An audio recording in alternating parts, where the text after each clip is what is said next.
Bonjour à toutes et à tous, bienvenue dans l'actualité. En débat de ce jour, nous sommes aujourd'hui lundi 4 novembre 2024, encore quelques jours et on dira au revoir à l'année 2024. Je partage ce plateau aujourd'hui avec Koussé Yao, le responsable du site d'information africanligne.tg et Abel Zendodi, le responsable du site d'information ngakogwe.tg. Koussé, bonjour. Oui, bonjour Anita. Comment vous allez? On a la santé, ça va un peu mieux. On se Bon, remet un grâce. peu des... On se remet des coups. Oui, des coups naturellement. Ça finira jamais hein, parce que c'est des séquelles que nous portons à vie malheureusement. Beaucoup de courage. Et le Merci. week-end, ça s'est bien passé? Oui, c'est un week-end beaucoup plus reposant. Mhm. Donc, je profite pour saluer donc tous les téléspectateurs et téléspectatrices qui nous suivent. Salut respectueux à tous. C'est un plaisir d'être là. Plaisir partagé. Zao Zao, bonjour.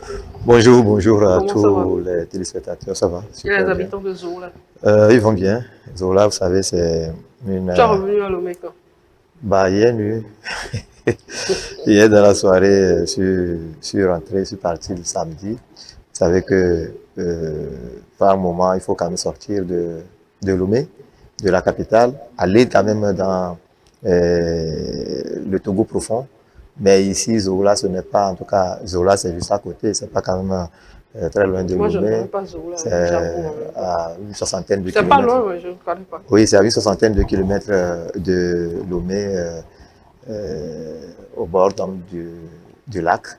Et donc, c'est Ah dans la bon. préfecture des Donc lacs, bien là, il y a du entendu. poisson. Il y a du poisson. Et là-bas, Ah ben, c'est il fallait m'inviter. l'agriculture. En tout cas, je dirais, hein, l'activité principale, c'est d'abord la pêche et en plus l'agriculture. Donc, l'agriculture et la pêche sont les activités principales donc, de la population de Zola. Et donc, voilà, C'est une dans le commune cadre de certaines activités caritatives. humanitaire, naturellement. Genre, Donc, nous sommes allés en prospection cette fois-ci, puisque on n'a pas encore commencé Noël, une c'est dans activité. quelques jours. Noël, c'est dans quelques jours.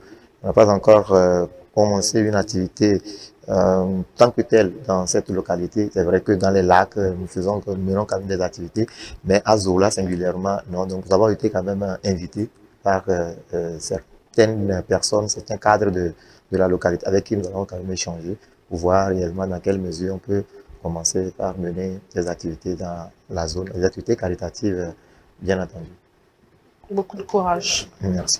Autre sujet dans cette émission, Abel, le successeur de Togui Balipacho n'a pu être connu samedi dernier. Que s'est-il passé, Abel?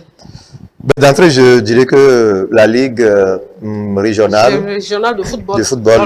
le Lomé Golf, bon, c'est un abus, mais moi, depuis un moment, moi, je parle du Grand Lomé. La Ligue régionale de football du Grand Lomé, puisque c'est une ligue qui regroupe les deux préfectures du Grand Lomé. Et donc, l'appeler Ligue régionale de football Lomé Golf, je crois que il doit quand même revoir cette appellation. Et ça n'engage que moi. Moi, je parle du Grand Lomé.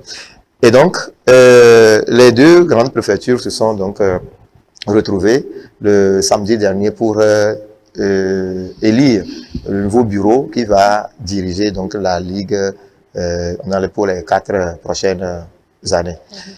On l'avait quand même effleuré dans cette émission la dernière fois, dire que c'est 4 listes qui sont donc en lice pour cette élection. Et les 4 listes, il y avait Émergence Football, chapeauté par M. Florent Egra Kataka. Et il y a Nouveau Départ de M. Pochona Solim, Carlos. Et il y a également la liste Nouvelle Dimension, dirigée par Amenti Kodjo Valentin, et la liste Ensemble Servons le football togolais de Amouzou Keke. Et donc les 4 listes en lice, et justement, avaient tenu, puisque à un moment donné, on avait cru à une fusion mais jamais ça n'a été possible, ça n'a été le cas. Toutes les 4 listes, tous les 4 candidats étaient vraiment sûrs d'eux-mêmes de pouvoir quand même remporter la partie. Et le tour que nous avons fait de ces 4 candidats, et tout le monde était quand même campé sur sa position. Chacun était sûr de lui et chacun nous disait que les 30, c'est que l'élection devrait quand même, pour être élu, il faut avoir les 30, 50 plus 1. Donc, je veux dire que c'est 59 votants normalement. Et donc, il faut avoir au moins 30. 51. Il faut avoir 50 plus 1, c'est-à-dire qu'il y a 59 votants, donc il faut avoir au moins 30 électeurs pour passer. 30 voix pour passer.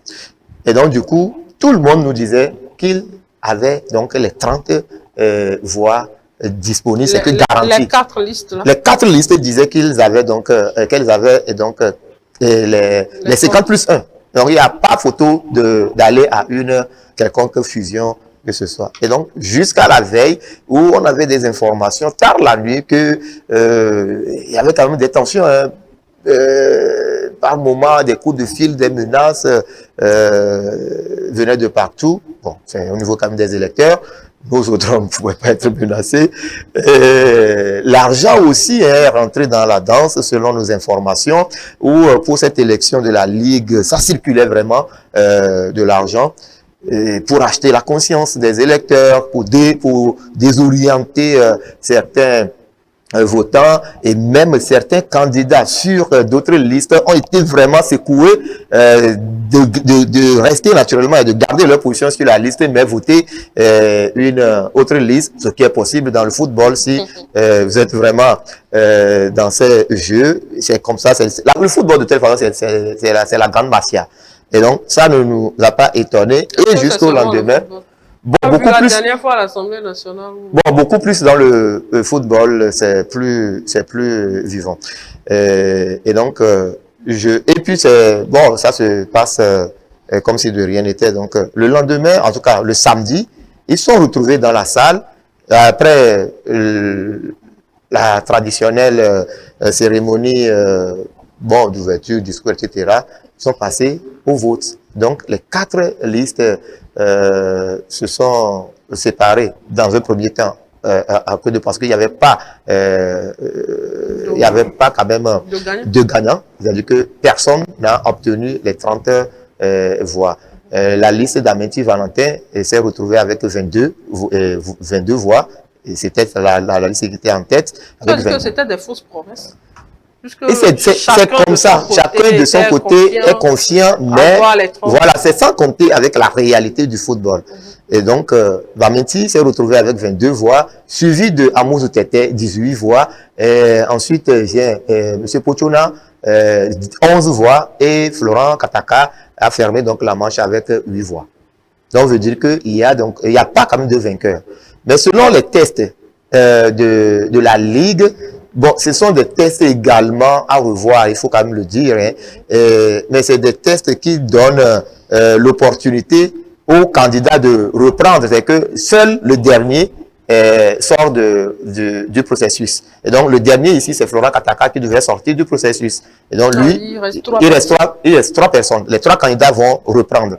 Et donc, il faut arriver à 2 candidats pour aller au face-to-face avant que le meilleur ne soit élu président ou bien la liste qui va remporter la partie et tout. Donc, pour le deuxième tour, il faut maintenant des affiliations et tout. Il se fait que celui qui avait 11 au premier tour et qui est repêché, bon, qui est toujours en course pour le deuxième tour, se retrouve maintenant à 19 voix. Et donc, les 8 voix, là, si nous faisons quand même un calcul simple, on peut considérer que les 8 voix de celui qui est parti a 16 éléments ont soutenu maintenant celui qui avait 11 voix, la liste de Pochona qui avait 11 voix, au niveau départ qui avait 11 voix, se retrouve à 19 voix.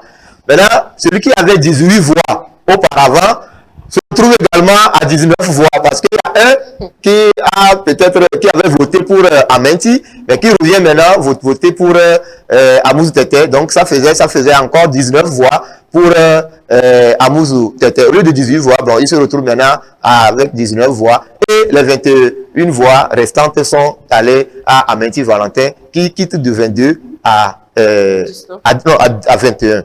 Il a perdu, voilà, il a perdu une voix. Maintenant, c'est là où... Il reste quand même à la tête. Il reste quand même à la tête et les deux poursuivants sont à égalité. C'est là où tout est bloqué, puisque il n'y avait pas de dispositions qui prédisent donc ce genre de situation en cas d'égalité des choses. Maintenant, mais la règle est claire. Il faut avoir la majorité absolue pour passer. Pour être élu. La personne qui a 21 voix. Là. 21 voix ne fait pas encore les 30 plus 1, ou bien les 50 plus 1. Et donc, du coup, le comité ad hoc chargé de superviser ces élections a dû donc appeler les 3 candidats en lice alors pour échanger, voir réellement ce qui doit être fait. Mais là également, notre reporter qui était donc sur les lieux faisait croire qu'il s'est passé vraiment beaucoup de choses dans la salle et même de loin, des coups de fil venaient de partout pour faire passer un candidat. Bon, selon nos informations, et même de la bouche de certains candidats, c'est sorti qu'il y a quand même des mots d'ordre donnés de partout pour que... Voilà. Partout là, c'est où? Ben, nous sommes en football. De partout, des dignitaires du football, des dirigeants du football, des sports et tout. Donc, vous voyez un peu. Mais bon, ça, ce sont donc des bruits de couloir.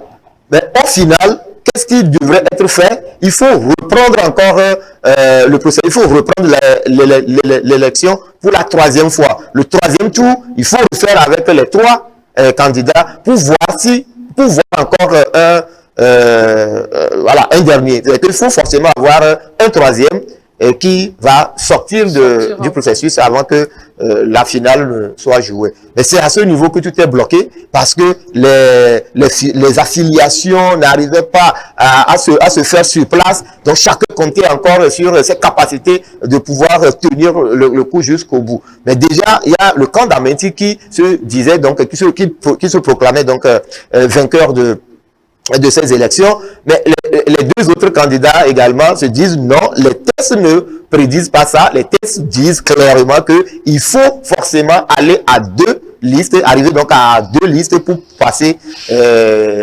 en tout cas pour être élu et tout. Donc je crois que tout a été coincé, bloqué, et M. Adamou Bawa, qui est donc le président de la commission électorale, a dû mettre fin aux travaux pour premier tour et en attendant donc de voir. Dans tout ça. Mais Togbi avait déjà démissionné et donc c'est dire que nous sommes dans une voilà, on dira quand même que nous sommes dans une situation compliquée aujourd'hui à la Ligue. On peut se dire que la Ligue, on peut dire sans se tromper que la Ligue régionale de football du Grand Lomé n'a pas aujourd'hui, n'a plus de patron parce que dans la salle, le bureau de Togbi a démissionné, a déposé sa démission avant le début du processus électoral et donc avant le début donc des travaux hein, et donc du coup aujourd'hui le scrutin n'a pas allé donc à son terme. Il n'y a pas eu de successeur pour Toyi Pacho. Donc je ne sais pas si aujourd'hui c'est M. Bawa avec sa commission qui va continuer donc par diriger la Ligue en attendant de voir ce qui va être fait pour reprogrammer une nouvelle élection. Donc je veux dire que c'est une situation hors pair et plus dommageable que le football togolais n'est jamais connu, du moins c'est la Ligue. Après toi, on se voit en offre. On verra si on peut déposer nos candidats. Bon, ce n'est plus possible parce que le processus est en cours. On va faire avec ceux qui sont déjà les 3 candidats. Et encore aujourd'hui, ce que les gens ne savent pas, c'est qu'il ne peut plus avoir de fusion à l'heure actuelle. Il ne peut plus avoir de liste unique. Donc, les 3 doivent aller ou carrément une liste peut désister. Il peut y avoir de désistement, mais pas de fusion et pas de sortie, entrée, tout ça là, comme ça se fait habituellement. Non. Aujourd'hui, un candidat ne peut pas se... Bon, je propose que les 2 qui ont les 19 voix là, c'est une proposition, je suis en train de faire. de le faire. Les 2 qui ont les 19 là, oui, quelqu'un désiste. Oui, en faveur de l'autre. Il appelle ses gardes voter pour l'autre. Pour l'autre qui a 19. C'est parce qu'ils ont 19 qu'ils doivent se mettre ensemble. Pourquoi un de 19 ne peut pas désister et aller soutenir on va se soutenir entre 19. Bon, de toute façon, c'est l'information et c'est dire tout simplement que la Ligue Lomé, la Ligue de football du Grand Lomé ou du Lomé Golf souffre énormément et ça voudra tout dire. Là, déjà encore, il y a quelque chose qu'on n'a pas relevé, c'est que sur les 3 listes, il y a 2 listes qui portent des membres de l'ancien bureau, du bureau de Toby Palepacho. Il y a au moins 4 à 5 personnes qui sont de l'ancien, qui sont donc issus donc du bureau sortant, du bureau de Toby Palepacho, qui se retrouvent sur la liste d'Ameti Valentin et qui combattent la liste de Pochona, qui regroupe également en son sein. Oui, c'est les 19 là. Non, ça c'est le 21. Il y a 5 membres, 4 à 5 membres de cette liste-là qui étaient déjà dirigeants de la ligue actuelle, du bureau actuel, qui avaient travaillé avec Toby Palepacho, le bureau qui a démissionné. Donc, ils étaient là ensemble à diriger la ligue de Lomé, du Grand Lomé là, pendant les 4 dernières années. Ils n'ont pas su faire grand chose. Aujourd'hui, ils se retrouvent sur une liste pour pouvoir mieux faire. Et donc, même la tête de liste, Ameti Valentin, était le premier vice-président de Toby Palepacho. Sur la liste de Pochona, il y a 2 membres, et non des moindres. L'ancien président du district préfectoral de football Lomé Golf, Patrice Agboli, il faisait partie du bureau de Toby Palepacho. Ils n'ont pas su faire grand chose. Et aujourd'hui, il se retrouve sur la liste de M. Pochona pour pouvoir mieux diriger la Ligue. Il y a également le président du district préfectoral du football à Gwenivé, M. Sodine Aziamale.